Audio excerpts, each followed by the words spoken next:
নম- নমস্কার। ডক্টর তরুণ কুমার দাস, গাইনোকোলজিস্ট, তমলুক। আমি একটি কঠিন সমস্যা নিয়ে আজকে এত রাতে আমি ফেসবুক লাইভে আসতে বাধ্য হলাম। আমি এখানকার একজন গাইনোকোলজিস্ট। আমি একটি পেশেন্টকে কাল মর্নিং আমার চেম্বারে দেখে ওটির জন্য রেডি করেছিলাম। ওটির জন্য যা যা প্রি অপারেটিভ টেস্ট সব কিছু করতে হয়, সব কিছু আমি ইনফ্যাক্ট এভরিথিং করেছিলাম।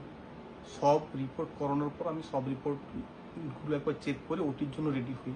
সব রিপোর্টে আমার সব ভাইরাল মার্কার সবই নন রিঅ্যাক্টিভ ছিল, যে ল্যাব থেকে করা হয়েছিল। তারপর এক নার্সিংহোমে আমি সেই ওটিটা, কিন্তু ওটির পর আজকে ডে ওয়ানে আমি এসে জানতে পারি যে সেই পেশেন্টের HIV পজিটিভ। ইনফ্যাক্ট সেই পেশেন্টটি লাস্ট 6 to 7 ইয়ার্স ধরে HIV পজিটিভের জন্য পেশেন্ট মানে নিচ্ছে, ট্রিটমেন্ট চলছে তার। ইনফ্যাক্ট সেই পেশেন্টকে একটা নির্দিষ্ট জায়গা থেকে আনা হয়েছে, যেখানে পেশেন্টকে বলা হয়েছে, পেশেন্ট পার্টিকে বলা হয়েছে যে আমি আপনার ওটি তমলুকে করে দেব, তার জন্য আপনাকে এই প্যাকেজ লাগবে। আপনার ডাক্তারবাবুকে কিচ্ছু বলার দরকার নেই যে আপনি পজিটিভ বলে, এইসব বলে কিছু বলার দরকার নেই। সেইসব বলে তার থেকে অতিরিক্ত পয়সা এবং পেমেন্ট, সামথিং পেমেন্ট অনেকটাই বেশি, সেটা দাবি করে সেই পেশেন্টকে ভর্তি করে ওটি করানো হয়েছে।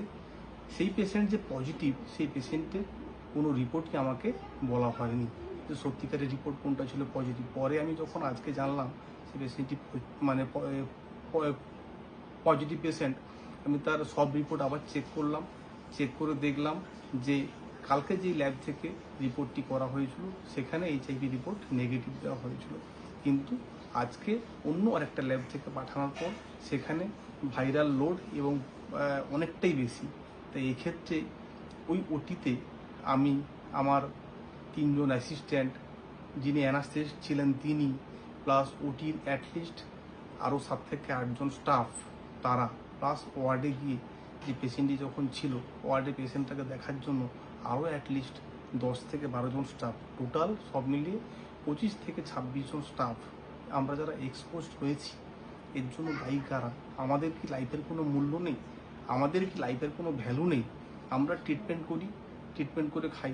আমি আমার কথা বাদই দিলাম, আমার যে অ্যাসিস্ট্যান্ট আছে, আমার যে অ্যানাস্থেসিস্ট ছিল, তাদের লাইফের কি কোনো দাম নেই? ইনফ্যাক্ট যে বাচ্চা বাচ্চা মেয়ে ছেলেগুলো নার্সিংহোমে কাজ করছে, তারা তো কিছু টাকার সামান্য টাকার এতে মাইনেতে কাজ করছে। তাহলে সেই যে বাচ্চা বাচ্চা ছেলে মেয়েগুলো, তারা খালি হাতে ওই পেশেন্টের প্যাড পরিষ্কার করা, করা, ঠিক আছে, ব্লাড টানা, সব কিছু করা, এই সব এত কাজ করছে, তা ওদের লাইফের কোনো দাম নেই?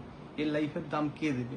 আজকে নার্সিংহোম কর্তৃপক্ষ এবং যারা এই ঘটনাটি ঘটিয়েছে, আমি তাদের এগেনস্টে কি, তাদের কি হওয়া উচিত, তাদের এগেনস্টে কি অ্যাকশন হওয়া উচিত, সেসব প্রশ্ন আমি আসছি না। কিন্তু আমি একটাই প্রশ্ন করব হিউম্যানিটির গ্রাউন্ডে সবার কাছে, আমার সকল বন্ধুদের কাছে, যে আজকে এই যে ব্যাপারটা ঘটলো, এর জন্য আমরা যারা 25 জন থেকে 26 জন এক্সপোজড হলাম, আমার জীবনের বা আমাদের সবার লাইফের দায়িত্ব কে নেবে? আমাদেরও তো ফ্যামিলি আছে, তাহলে আমাদের দায়িত্ব কে নেবে, কার নেওয়া? এটা কাইন্ডলি আপনারা বিচার করুন।